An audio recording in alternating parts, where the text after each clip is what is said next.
Yo, picture this, man. You roll out of bed, grab yourself a bowl of cereal, fire up your console, right? Same routine as every Saturday since forever. You hit play on your favorite game. Maybe it's GTA Online, maybe Saints Row, maybe even some classic Duke Nukem. And then, hold up. It's just gone. Ain't no update, ain't no server downtime, ain't no we'll be back in 5 screen. Nah, the shit's just wiped like it never existed. And you start thinking, hey, maybe Rockstar tripping, maybe this is some glitch. But nah, homie, this ain't no glitch. Turns out some stiff in a suit, sitting in an office halfway across the globe, looked at your game and said, nah, this ain't cool anymore, shut it down. And just like that, boom, history. You feel me? That's the wild part. This ain't the cops, it ain't some protest mob outside GameStop throwing signs in your face. This is way quieter, way cleaner, and way more dangerous. We talking about the folks who actually move the money. Visa, MasterCard, PayPal, Stripe, all them cats you never think about because you only see them for 2 seconds when you're checking out. Those same cats can just decide one day, yeah, we ain't processing payments for that game no more, and poof, your game's as good as banned. And the crazy part, they ain't just coming for the weird little niche games. Nah, G, the sharks smelling blood, and now they swimming straight for the whales. We talking Grand Theft Auto, the one series that's been clowning politicians, pushing the limits and selling like hotcakes for decades. Saints Row with its wild over-the-top chaos. Even Duke Nukem, man, the OG troublemaker. See, beef over what's okay in games ain't new, right? Every couple years, somebody gotta get mad because a game got too much violence, too much sex, too much something. But this time's different. This ain't about a public boycott or the government knocking at the door. Nah, this is about cutting the cash, because if you can't sell a game, it don't matter if it exists. It's like owning a lowrider with no wheels. Still pretty, but it ain't going nowhere, homie. Hey, let me tell you where the street started breaking. Wasn't even a bang at first. It was more like a slow leak. One day you hear about some spicy visual novel getting pulled from Steam. Then another game gets the boot. You don't think much of it. Just some niche weirdness, right? Then July 2025 hits and it's like, bam, overnight thousands of games on Steam and itch.io just vanish. Poof, not like temporarily unavailable. Nah, bro, I'm talking gone. And sure, some of them was on the freaky side, but a lot of them, story-driven joints, romance arcs, dark humor, maybe a little edgy, but not illegal, you feel me? Didn't matter. Why? Because the real shot callers weren't the storefronts. They was just the middlemen in this hustle. The real power sat with the payment processors, Visa, MasterCard, PayPal, Stripe, the suits who decide if the money even moves from your pocket to the store. And they had a little meeting, looked at some concerned emails and went, nah, we don't like these kinds of games, cut them. Now here's where it gets spicy. The puppet strings, they lead back to this Aussie activist crew called Collective Shout. Been around since 2009, out here trying to clean up media they say sexualizes women. They've been complaining about GTA 5 for years, saying it's violent towards women and sends the wrong message. But this time, they ain't trying to fight Rockstar head on. Nah, they smart about it now. They going after the money pipeline. Choke that, the game suffocates without a single law being passed, and man, it worked. Whole categories wiped from stores, queer creators, gone. Devs who followed every damn platform rule, gone. Didn't even matter if you could prove your game was harmless. The payment dudes don't answer to you, homie. They don't gotta give you a reason. They just move on to the next. It's like seeing the first corner in the hood get boarded up. You know it's just a matter of time before the rest of the block follows. So you think, hey, that's messed up, but maybe it's just the NSFW corner taking the hit. Nah, G, that's the part they want you to believe so you don't see the real play coming. Then Zoom platform, yeah, the retro spot that sells old school joints, comes out with a bombshell. They straight up say the payment processors flagged GTA, Saints Row, and Duke Nukem as high risk. High risk, homie. You know what that means? You ain't far from a no-fly list for games. One bad meeting and bam, you delisted everywhere. And the coldest part, they ain't even giving reasons. Ain't no list of, yo, change this mission or tone down that joke. It's just not suitable for general audiences. Whatever the hell that means. I've seen cartoons with more violence than some of these games, but I guess if you blow up cars with a rocket launcher while swearing, that's a bridge too far. Zoom's trying to fight back, making their own wallets, adding 2FA, playing chess while everyone else playing checkers. But once you got that unsafe label on you from the money men, man, you might as well have ban me stamped on your forehead. And you think Steam or Epic gonna fight that battle? Nah, they just quietly move on to selling safer stuff. So when GTA, Saints Row, and Duke Nukem are on the same list as the freaky pixel dating sims, yeah, it ain't about protecting the kids anymore. It's about control. And if the payment dudes is the corporate muscle, the UK's Online Safety Act, that's the government's hammer. Man, this law got reach. On paper, it's protecting kids.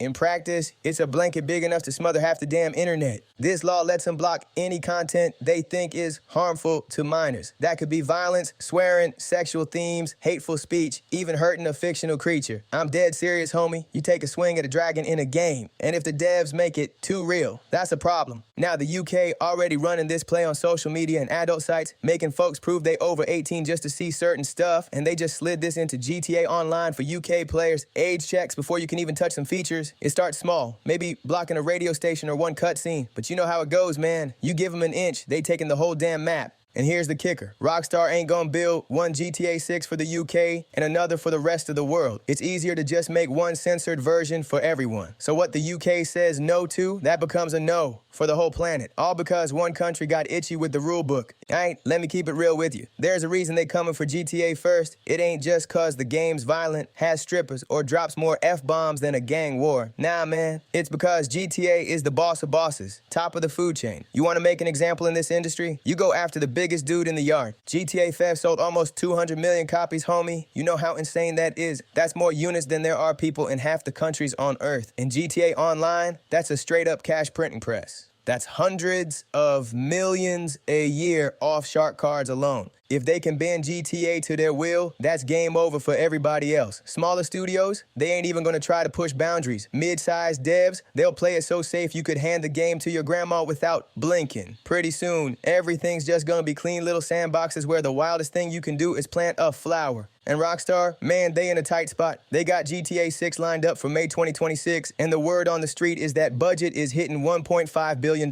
That's movie studio money, man.